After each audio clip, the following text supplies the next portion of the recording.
were crushed between the rival ambitions of foreign powers. There had in Machiavelli's youth been a period of comparative stability. The year in which he was born, 1469, Lorenzo de' Medici succeeded as effective ruler of Florence, and his imaginative diplomacy helped to preserve the peace in an Italy divided into a large number of city-states, but dominated by 5 powers with considerable territorial possessions: Florence itself, Venice, Milan, Naples, and the papacy. Lorenzo died in 1492, and in 1494, the time which was later made symbolic of the start of Italy's troubles, King Charles VIII led his army into Italy to assert his claim to the throne of Naples. His successor, Louis XII, brought the power of Spain into Italy by bargaining for the partition of Naples with Ferdinand of Aragon. Within a few years, the Spaniards had mastered the south. During the first quarter of the 16th century, the Italian states tried to play off one invader against another, but never succeeded in maintaining a compact alliance among themselves. In 1527, the year Machiavelli died, the measure of Italy's impotence was shown by the sack of Rome by mutinous imperialist troops. In the end, Italy fell under the domination of Spain, which held Milan, Naples, and Sicily, exercised protection over Florence, and controlled the peninsula with its garrisons. Machiavelli was painfully conscious of the weakness and shame of Italy during those years.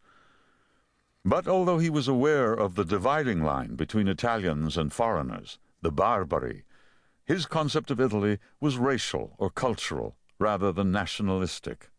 Possibly he thought of Venice and Naples as not being essentially part of Italy.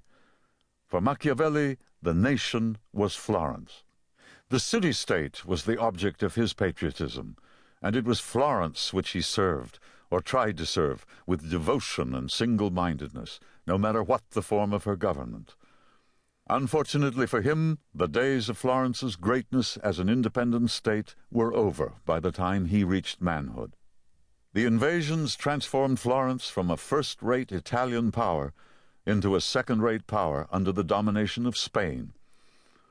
When the French came in 1494, Lorenzo's son, Piero de' Medici, went panic-stricken to negotiate with Charles and was proclaimed a traitor during his absence.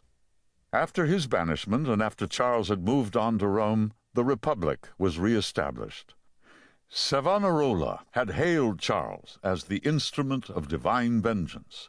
Under his influence initially, and for reasons of trade and prudence, the Republic consistently followed the difficult policy of alliance with the French. It was to little avail.